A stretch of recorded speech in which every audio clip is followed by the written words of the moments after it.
We are going to show you how to set the main protection settings on the Sentinel Energy Trip unit. Press the Home button to display the main menu. Then press the OK button to display the long time protection settings to enter in the long time menu. Press the OK button one more time to edit the IR factor. Use the up and down buttons to change the IR factor. Set to 0.7 times IN. Press the OK button and the IR value is changed.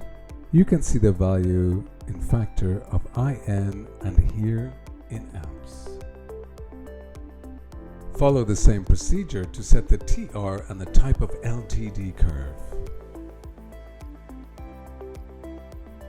Here I keep THI for the most usual LTD protection. You can then jump to short time protection with the right button. Here you can deactivate this protection if you want to only keep the instantaneous protection. You can set the ISD factor and the TSD. You can activate the 1 to the power of 2 T curve. You can also activate the zone selectivity for the short time faults.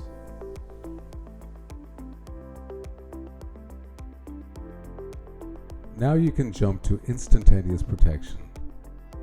You can deactivate this protection if you want to keep only the short time protection. I can set the instantaneous protection threshold.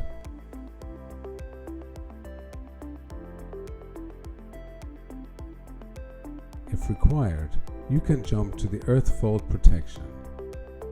Here you can activate it. You can set the IG factor and the TG time. You can activate the I to the power of 2T curve. You can also activate the zone selectivity for earth faults. Finally, you can jump to the neutral protection to set the IN factor in percentage of IR. Press the Home button and now my circuit breaker is ready to protect. Thank you.